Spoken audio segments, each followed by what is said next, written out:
Canada reached 40.13 million people in 2025, growing by 2.1 million since 2022.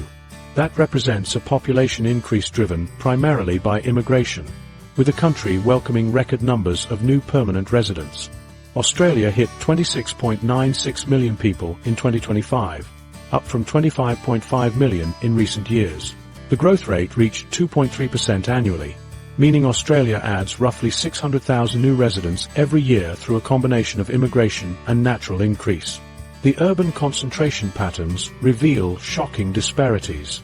Toronto and Vancouver alone house 35% of Canada's total population, with Toronto's greater metropolitan area reaching 6.8 million people and Vancouver hitting 2.9 million residents. These numbers make Toronto larger than entire provinces like Saskatchewan and Manitoba combined. Sydney and Melbourne hold 43% of Australia's entire population, with Sydney's metropolitan area reaching 5.8 million people, while Melbourne hit 5.6 million. Perth grew to 2.4 million residents, making it larger than 15 entire US states.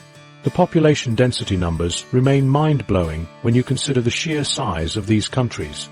Canada sits at 4.4 people per square kilometre, making it the seventh most sparsely populated country globally. Australia maintains 3.5 people per square kilometre, ranking as the fifth most sparsely populated nation. To put this in perspective, Bangladesh crams 1,330 people into every square kilometre, while these two giants can barely manage single digits. Canada just crossed a demographic milestone that changes everything about its future trajectory. For the first time in the country's history, immigrants and their children now represent more than 50% of the population in major urban centres like Toronto and Vancouver. This shift happened faster than government projections anticipated, reaching the threshold 3 years ahead of schedule.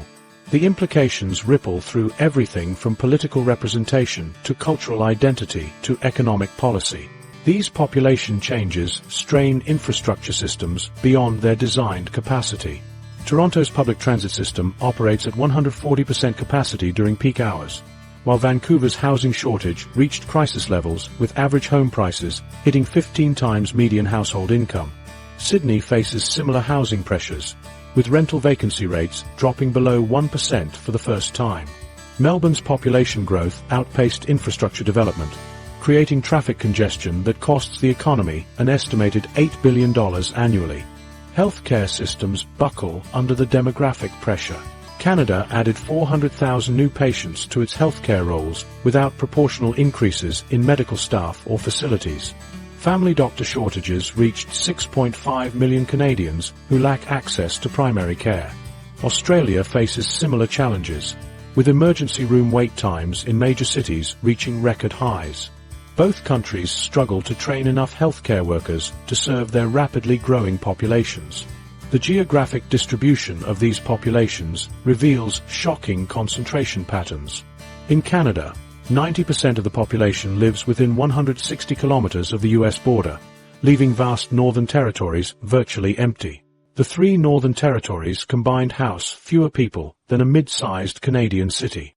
Ontario and Quebec contain 62% of Canada's total population, despite representing just 16% of the country's land area. Australia's population concentration is even more extreme. The Eastern Seaboard from Brisbane to Melbourne houses 78% of all Australians, while the interior remains largely uninhabited. Western Australia covers 1/3 of the continent, but contains just 11% of the national population. The Northern Territory, larger than most countries, houses fewer than 250,000 people. Urban versus rural population splits tell the real story. Canada reached 82% urban population in 2025, with rural areas losing residents at accelerating rates. Small towns across the prairies and maritime provinces recorded population declines exceeding 10% over 5 years. Australia hit 87% urbanization, among the highest rates globally. Regional centres like Cairns and Darwin grew modestly, but remote communities continued shrinking as young people migrated to major cities for education and employment opportunities. Canada wins the population growth race decisively, adding residents at nearly double Australia's rate when adjusted for existing population size. The 2025 figures show Canada growing at 2.4% annually compared to Australia's 2.3%. But Canada's larger base population means the absolute numbers favor the northern nation significantly. This matters because population growth drives economic expansion, consumer demand, and tax revenue generation. But population size tells only part of the story. The real question becomes whether quantity translates to quality when it comes to the lives these growing populations actually live.